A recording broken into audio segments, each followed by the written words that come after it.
Hey guys, what's up? Welcome back to the channel. It's Cynicalex, and today I want to talk about dimension rifts as they pertain to the agent level. And so for this video, I'm going to have to demonstrate a few different ideas that you can use with agent level to combo with dimension rifts, and this goes for both new players and veterans, whether you're trying to farm character bios, but usually more specifically from dimension rifts, comic cards for newer players, or UUK uniform upgrade kits from dimension rifts. And dimension rifts are one of the, if not the best, single sources of multiple rare items in the game, because you need to upgrade uniforms to make characters stronger, and you sure as hell need to upgrade your cards, even if you're just trying to make fodder 6-star cards to reroll existing mythic cards that you have.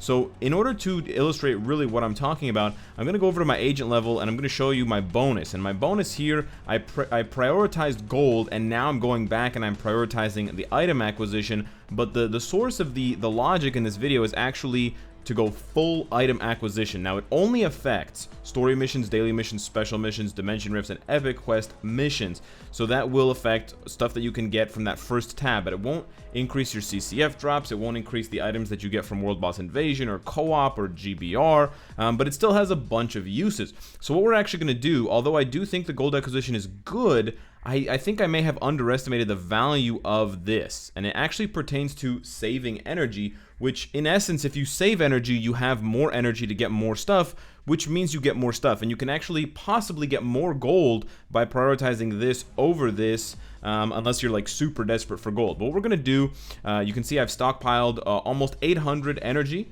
Thank you, Dormammu. And I'm gonna reset my agent bonus. It's gonna cost me about 1 million. Don't apologize, dude. It's all good.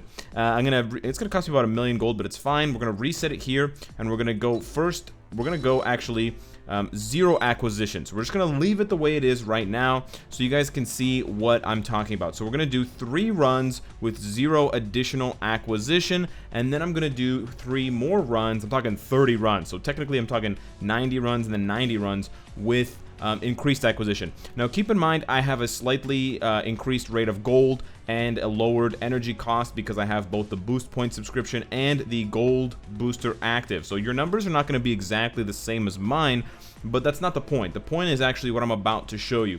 So it really doesn't matter which rift I go into here. I'm going to pop my own rift as well. We've got a few here. I asked my alliance members to help me out. So we're going to do the first runs with no acquisition on my own rift, and so we're gonna go to level 6. Level 6 is the most recommended level, the most recommended stage for maximum UUK, because the chance to drop is at least like 75 to 80% chance. So you're gonna get anywhere from like 6 to 10 every time you run this with no increased acquisition rate. But as you can see, it's costing me 7 energy right now, but we all know what happens when you run out of boost points. That thing jumps up to like 14 energy, so it gets pretty expensive.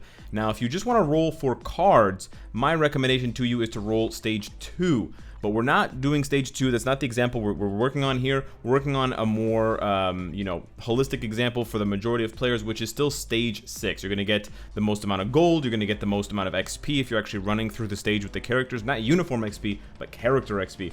And of course, the most UUK. So we're going to do a clear of 10 here. We just want to see the rewards. We're not really interested in running through the stage.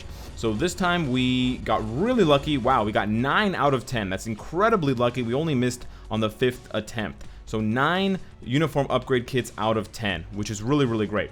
Okay, so we just spent 70 energy to get 9 kits. Let's go and do it again. We're at 560. We're going to pop another 10 here. And now we've spent 140 energy. This time we missed once. We missed twice. Okay, we got really lucky again. These are not really supporting my my findings, not yet necessarily, but here we got 8. So we went 9 for 10 on the first one, and now we went 8 for 10 on the second one. We're gonna do one more shot of 10, and you're gonna see that my energy is going to go down a lot more this time because I'm gonna run out of boost points halfway through. The first 5 runs are gonna cost 7, and the next 5 runs are gonna cost 14. So it's basically doubling the cost halfway through. and this time we got lucky again. We got 7 out of 10, so a pretty nice, you know, average rate, 987. So you're seeing about, you know, that's pretty much your, again, 6 to 10 is what you're expecting on a stage 6, the Sisterly Bonds number 6, when you have 0 acquisition rate. And so you're probably wondering, you know, okay, now we're at the 14 energy mark, so this is really costly. I should probably stop doing dimension rifts. Well, no, that's where your agent level comes into play, and this is what I want to explain.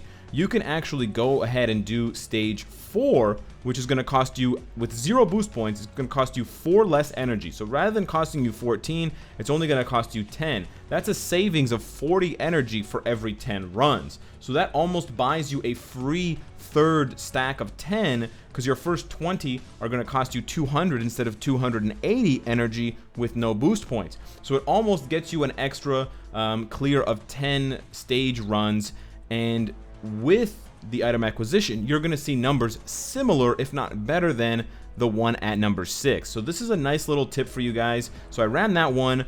You saw the results there, 987. I'm pretty sure this is going to work out. I'm not 100% sure, but now we're going to go ahead and invest my item acquisition chance. Now, of course, this strategy is only functional based on you having enough agent bonus, but you just need the first 100 points, which is a lot of points, don't get me wrong, but you need the first 100 points to make this work. It will work less effectively if you have fewer points, so just keep that in mind. But if you like what you're seeing, you should start investing your points in item acquisition chance to get to that 30% faster. So we've bumped up the acquisition chance by 30, and so the logic here is that on stage 6, your odds are already very good. You can see with no item acquisition chance, I got 9 out of 10, 8 out of 10, and 7 out of 10. So increasing those odds by 30% is probably going to bring you very, very close to 100%. But the difference between going from, you know, 50% to 70% is better than going from 80% to 100%, especially when we're doing so few runs. We're only doing a few runs. And so with that said, and with the fact that you're actually gaining a lot more energy back, you get to do more runs, and those more runs at 70% versus 50%, those are better. Not to mention the fact that if there is something called diminishing returns, which usually there are in RPGs, the closer you get to 100%, the less it actually helps, the less each point or each percentage is worth.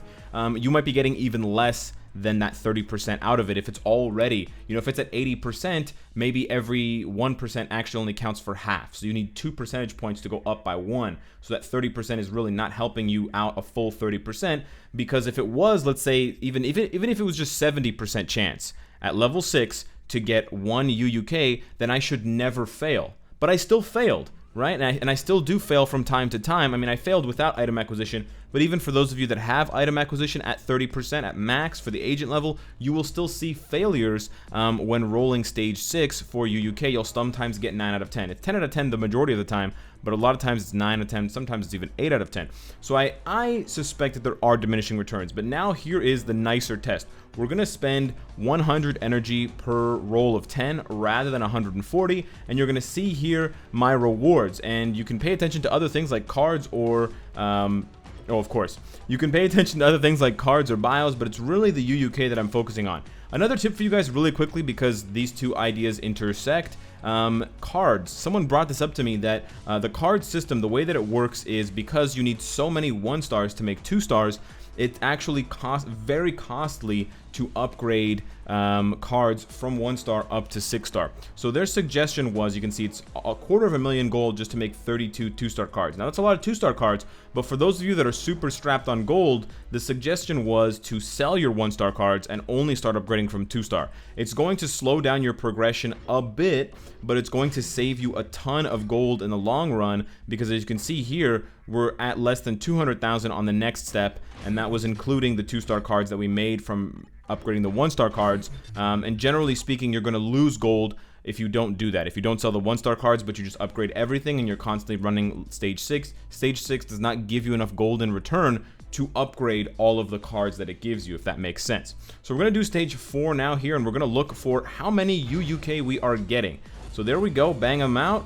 And there we go, 8 out of 10. So that's not bad at all. I saved 40 energy, and I still got 8 out of 10 UUK, which is in my opinion, 8 and up is amazing. Even 7 is great because it's going to, you know, be around that average of 6 that I was going to be getting anyways if I didn't have the item acquisition chance maxed out. So we're going to go ahead for another round of 10 here, and you can see we got 1, 2, we missed 1, we missed 2, we missed 3, we missed 4. Okay, there we got pretty unlucky. We missed 5 out of 10. This is probably the lowest possible roll you can expect to see on this, but we're going to do the last 10 here and see what we get. I imagine, and I suspect with even more data, wow.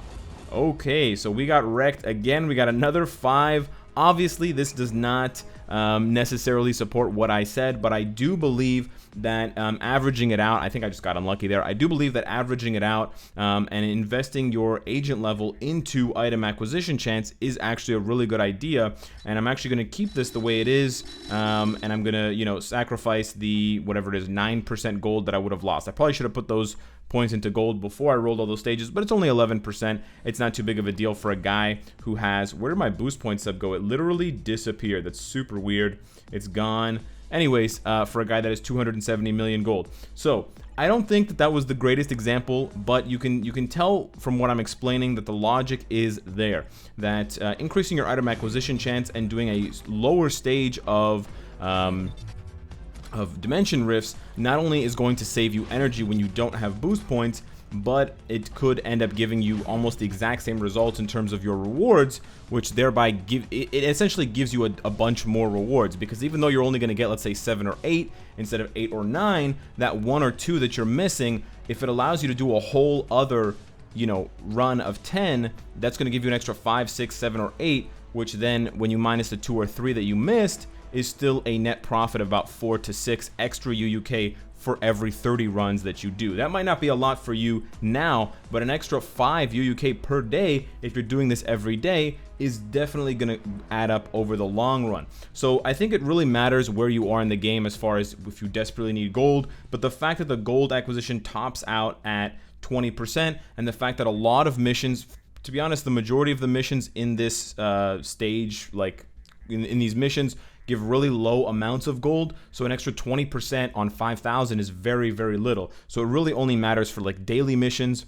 which you can only get 2 per day of, etc. Whereas this one, this 30%, it's a larger percentage, and it's a larger percentage with the same amount of points invested. So you're still going to have to invest 100 points to get 20% gold, but if you invest 100 points, you get 30% item acquisition, and it will affect, I think, a wider range of very useful items. You know, UUK, character biometrics, comic cards, but then you can also go look at Uru if you want to run those missions. You can also look at running the chapter 1 to 8 missions if you're trying to get those Stark branded blueprints and the component packs, and I found that I get a lot more of them now dropping because of that. And then, you know, a couple of other things in a couple of other game modes, the possibility of extra ISOs or obelisks from the Epic Quest stuff, and then extra, you know, I guess XP chips from special missions if you don't need the extra obelisks. So let me know what you guys think. Obviously, my results were a pretty small sample size, and they didn't seem to support what I was saying, but I think you know what I'm saying. So I trust you guys to trust me in this situation, and maybe try it out for yourself and let me know how it goes. It's only a 500,000 gold investment to kind of gamble with it if you have enough agent points already from your agent level and your agent badge or whatever it's called. Anyways, let me know what you think down below in the comments. Hit me up, subscribe if you enjoy and you want to see more, and of course, if you like what you see, I hope to see you again tomorrow. Take care.